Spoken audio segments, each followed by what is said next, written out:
Ayan mga idol, magandang araw na naman sa inyong lahat. Meron tayo dito ngayong gagawin na click 150. Ayan, click 150 disc brake natin sa dual shock. Gamit niyang mags mga idol ay 11 gear na naman katulad ng ginawa namin kahapon. Kailangan namin dito ng adapter kaya hahanap pa kami mga idol. Ito yung mga gagamitin nating mga piyesa. Ayan. Sa caliper racing ball yung gagamitin natin. Sa shock naman ito yung ating Motaro. Ayan o, Motaro. Ayan.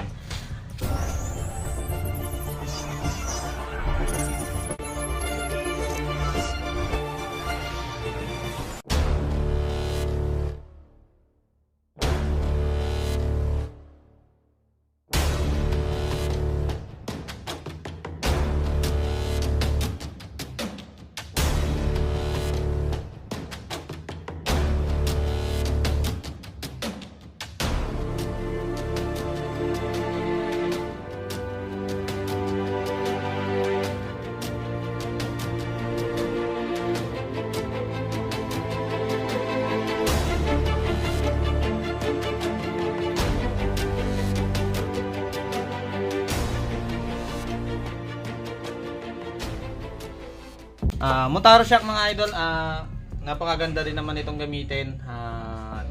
Warranty to mga idol, kaya sa mga gustong mag dual shock, may mga shock na tayo dito mga idol. Package na yung gawa natin, kaya hindi na kayo mahihirapan humanap ng mga shock nyo mga idol. Ayan. Yun, simulan na lang natin itong gawin ngayon. Ipapakita namin sa inyo kung paano ginagawa. Ayun. Abangan na lang natin to mga idol.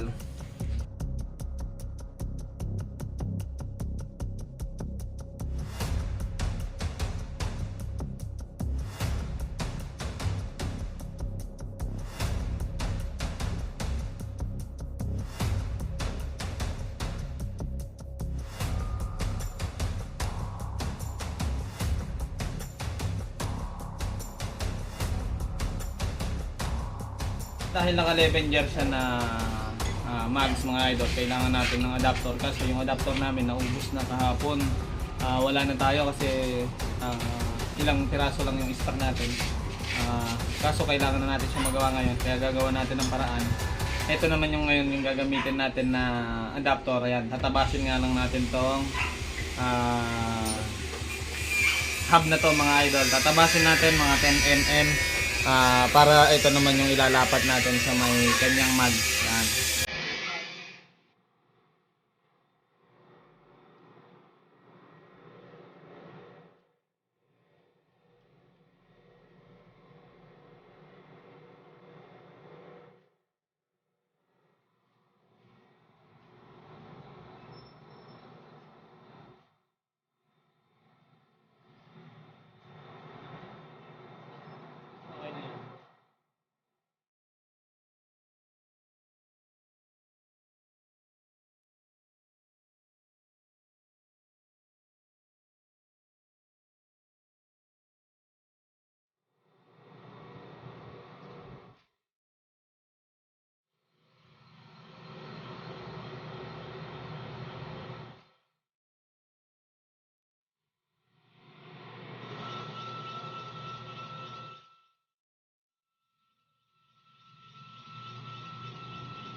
Ayan mga idol, teka nga, hiram nga muna nito.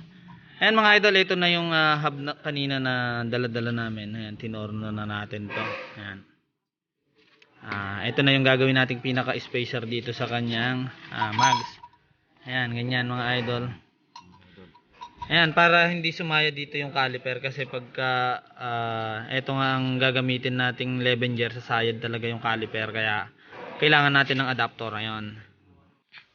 Ayan mga idol, alloy to mga idol plus 2.5 daw to pero nasa 3. Ayan. Mag-iingat kayo sa mga naka-alloy na swing arm mga engine support mga idol, no. Tulad na rin. Ayan, naputol na siya. Ayan. Ang alloy kasi talagang may karupukan yan. Alloy kasi yan, magaan. Hindi yan katulad ng bakal mga idol. Ayan, sa mga show lang to ginagamit talaga. Ayun, basta sabi ko nga sa inyo, yung mga nagkakarga ng mabibigat, wag na wag kayong gagamit nitong alloy mga idol. Ayan, mag-iingat kayo. Hindi na natin isasabihin kung anong brand tong ano na to. Pero basta kilalang brand to mga idol. Yun.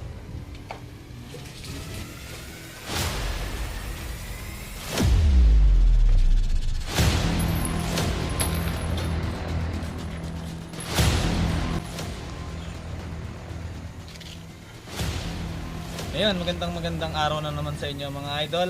Meron na naman tayo ngayon ditong ginawa na Honda Click 150. Ayan. Dual shock disc brake conversion yung ginawa natin dito mga idol. Papakita namin sa inyo kung paano namin ginawa or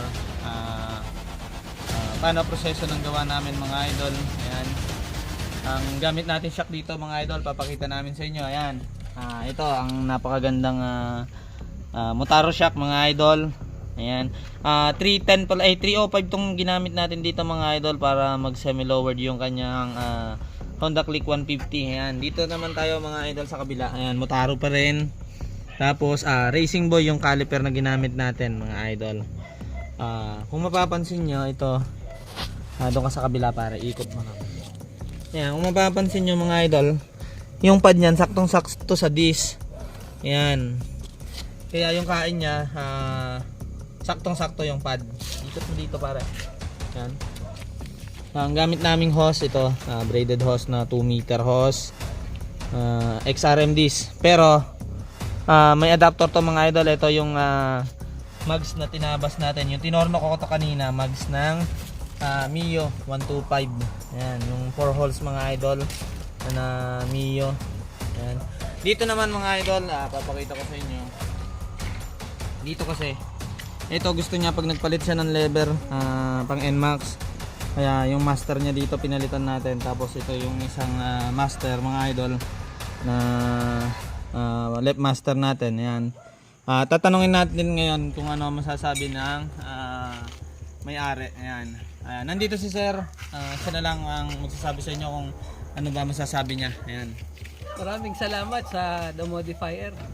Satisfied naman ako sa naging conversion, yung sa rear disc brake at saka yung sa dual shock. Solid ang gawa, sulit. Thank you for watching.